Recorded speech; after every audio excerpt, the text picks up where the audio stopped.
The Course of Biblical Typology, Part 5. The Conceptual Language of Genesis from Creation to the Flood as a Key to Understanding the Biblical Story. The Bible uses the same language to describe similar or typologically interrelated processes and events. The identification of this linguistic similarity is not just a matter of curiosity, but also a serious method in the study of the Holy Scriptures in general and the prophecies contained therein in particular. We risk being left without prophecies at all that illuminate the Christian age, which has lasted for almost 20 centuries, or being mired in the abyss of the most contradictory interpretations of the text if we do not take into account that the biblical author can express his thoughts not so much in words as in language. No matter how ridiculous this phrase may sound, it very accurately reflects the principles of the biblical narrative. So if we are talking about the author expressing his thoughts through a certain language, then of course we do not mean the national language, but the language of certain images and symbols, allusions and echoes, and we must base our research on the moment when this language was formed, that is, turn to a book that it tells about the very beginning of the earth and about the origin of man, and which stands first in a series of biblical books to the book of Genesis. This book begins with a description of God's creation. First, we learn that it was God who created heaven and earth, Genesis, 1st chapter, 1st verse. But this creation was still incomplete. We don't even know if the Lord created heaven and earth on the first day of creation, or if he started shaping them on the first day of creation. The earth was without form and void, and darkness was on the face of the deep, the language of creation. So the Lord begins to work on giving the earth the shape and appearance that he would like. And the Spirit of God was hovering over the face of the waters. The key words in this description of the beginning of giving the earth its appearance are the words Spirit, was carried, and water. The activity of the Spirit leads to certain processes which can be described in one word as separation or divided. The activity of the Spirit puts everything in its place, and these places are right. Verse 4, and God divided the light from the darkness. Verse 6, let there be a firmament in the midst of the waters, and let it divide the waters from the waters. Verse 7, and divided the waters which were under the firmament from the waters which were above the firmament. After that, the Lord commands the earth to grow greenery. Then they talk about the appearance of the stars in the sky. The water then produces reptiles, fish, and birds. After that, the earth produces cattle, reptiles, and animals. And finally, there is a man created in the image and likeness of God. Here, in general terms, is a description of the picture of creation in the language characteristic of the Bible. In fact, this is a completely natural language for her, since the Bible simply describes what happened, that is, large fish, monsters, animals appeared, and so on. First of all, we have a literal narrative.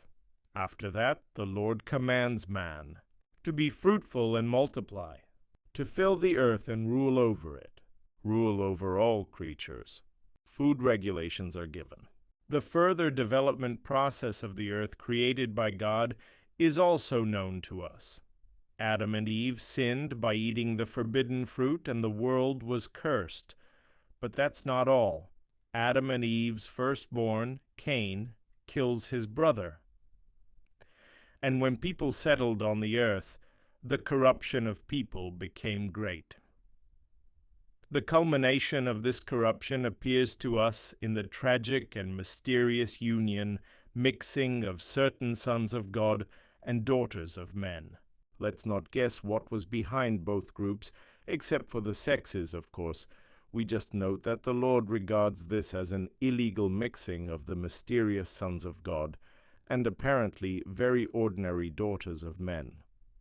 Although in the background the concept of adultery is still present here, The wickedness of man was great in the earth. Please note that where the Spirit of God is, we find the key word separation, division, which leads to the fact that everything has its place and order everywhere. And the absence of the Spirit of God leads to the seemingly endearing keyword, mixing, joining.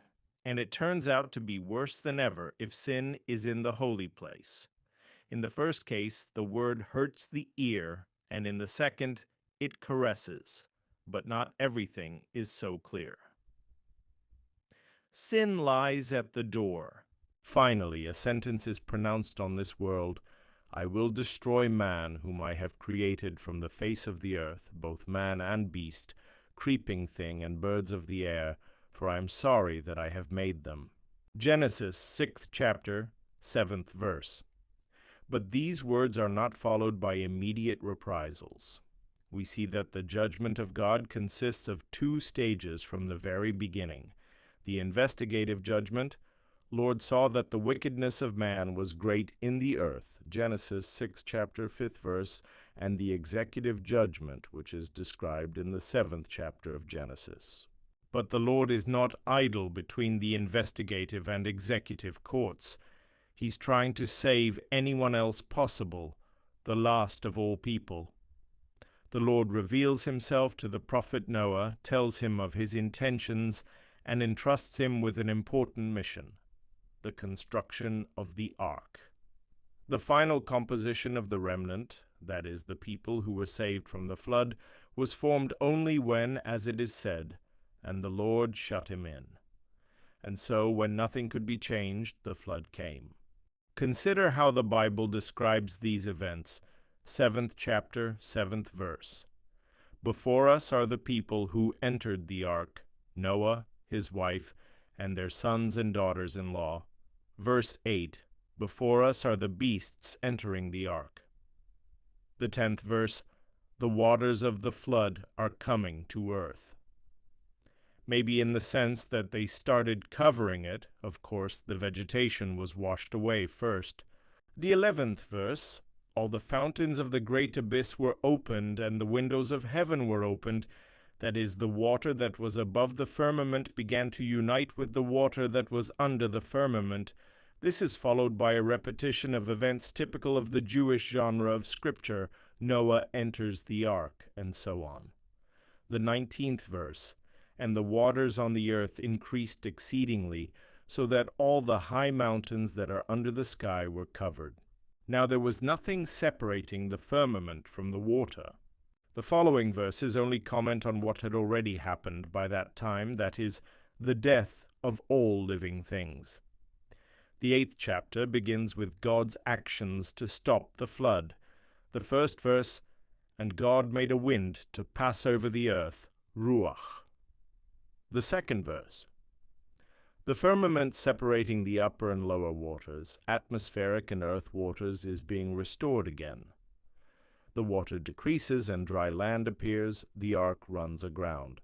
The following describes the exploration of the earth that Noah carried out with the help of birds, and the first positive result of this exploration was that the pigeon brought greenery in its beak and then did not return at all.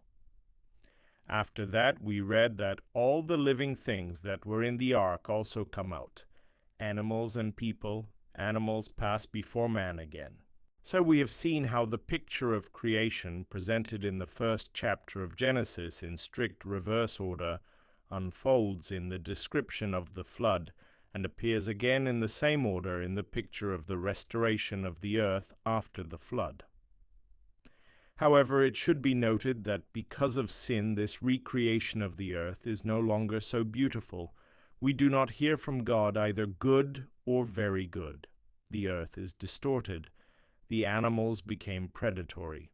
After that, the Lord commands man in the 9th chapter to be fruitful and multiply, to fill the earth, to rule over all creatures, and this time on the basis of power. Commands about food are given. Interestingly, a significant part of the 9th chapter is devoted to the unique one-sided covenant of God with man. This covenant is unique in that it is unconditional. The Lord says that the flood will never happen again, and he gives the man a rainbow as a sign. New turns of history. After that, a new round of the story of sin and salvation begins to unfold before us. The history from the creation of the world to the flood, until the moment when God closed the door to the ark, actually created the conceptual language that will later reveal the key moments of biblical history, including prophetic ones.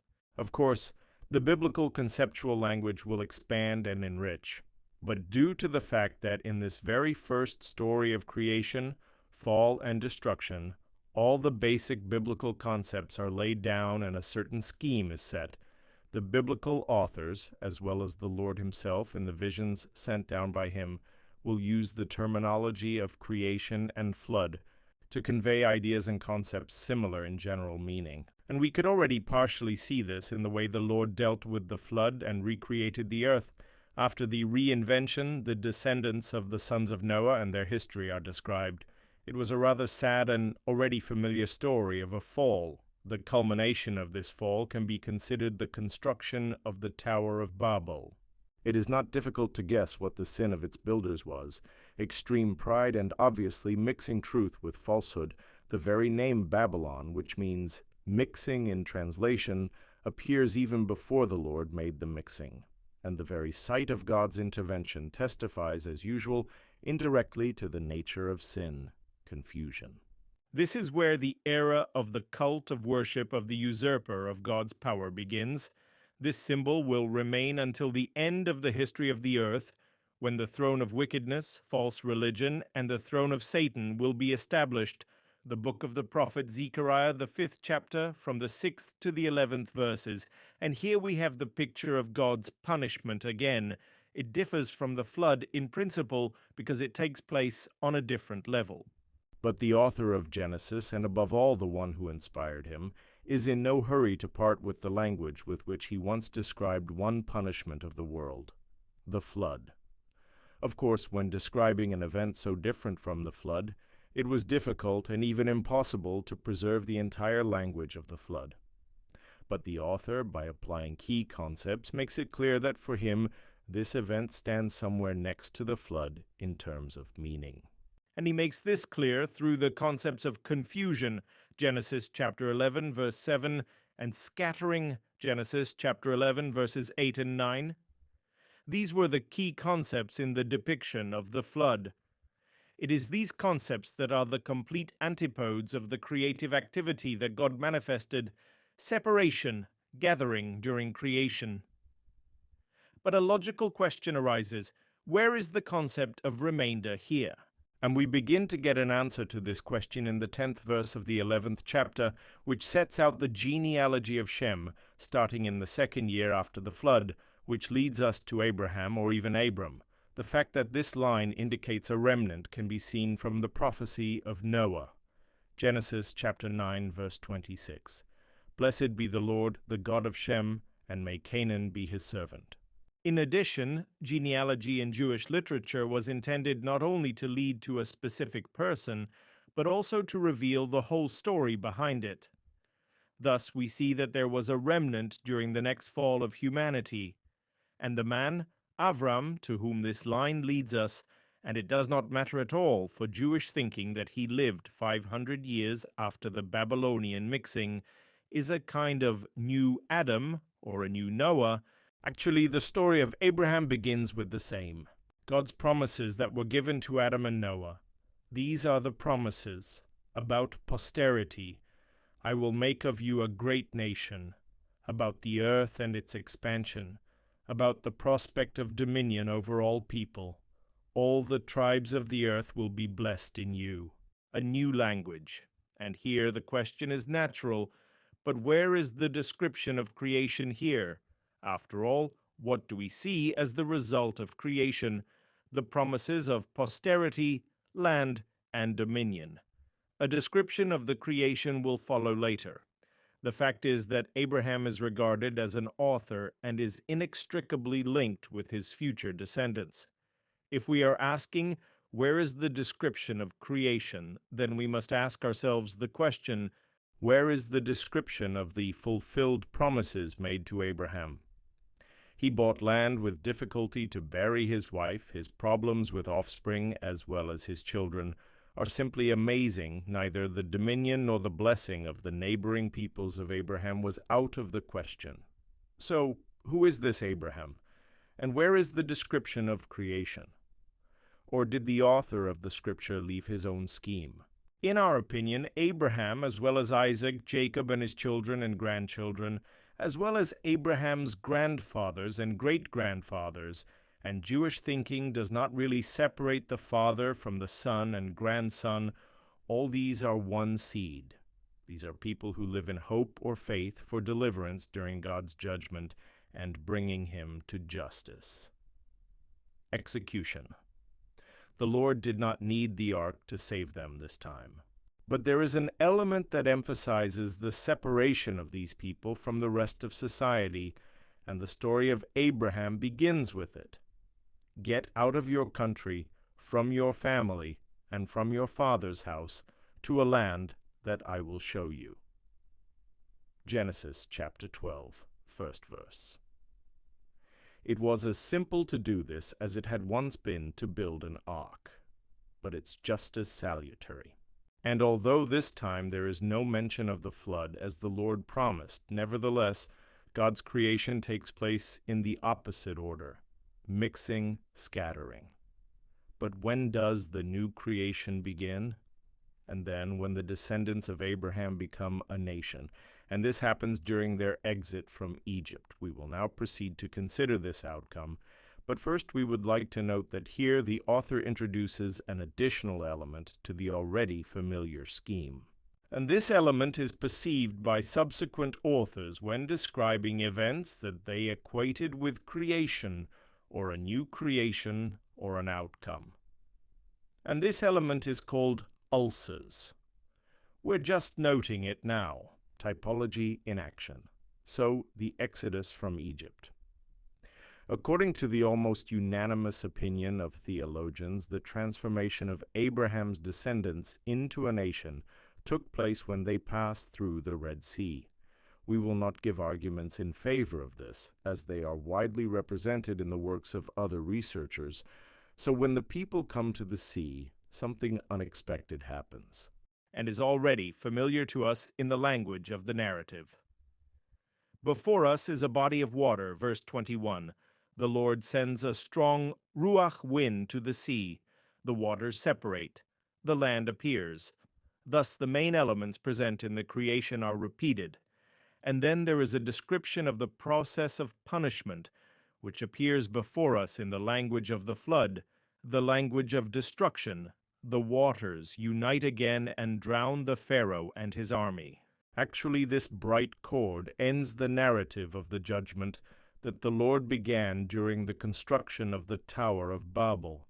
Now, in order for our scheme to be completely complete, we will just have to remember the promises that the Lord made to Abraham. Now they were beginning to be fulfilled. They belonged to this time. In addition, here we have the words about food that were overlooked in the narrative of Abraham. The first problem that the Israelis, now as a people, faced was the problem of food, and the Lord solved this problem himself. That this was important is evident at least from the fact that Christ's first temptation in the wilderness, when he typologically repeated the historical path that the Israelites had followed, was the temptation by famine. Christ did not fall in this very first temptation, but in this, basically the same temptation, Adam fell on the forbidden fruit, and Noah when he got drunk on wine, and the people of Israel when they grumbled over food, and we are forced to turn again to the long but not at all new picture of the fall. And again, time-tested concepts will be present in this pattern of fall, adultery or worship of other gods and mixing, the result of which will logically be Babylonian captivity. With each new turn of history, with each rise and fall of God's chosen people, this scheme was enriched with additional details, which later found their typological reflection in a new round of development. When we look at the history of the Christian Church in the future, we will see how the biblical references to these events contain elements of a prototypical typological period. However, it is not always a question of typology. In some places, the biblical authors simply see an ideological similarity between the events of the past on the one hand and the events of the present and future on the other.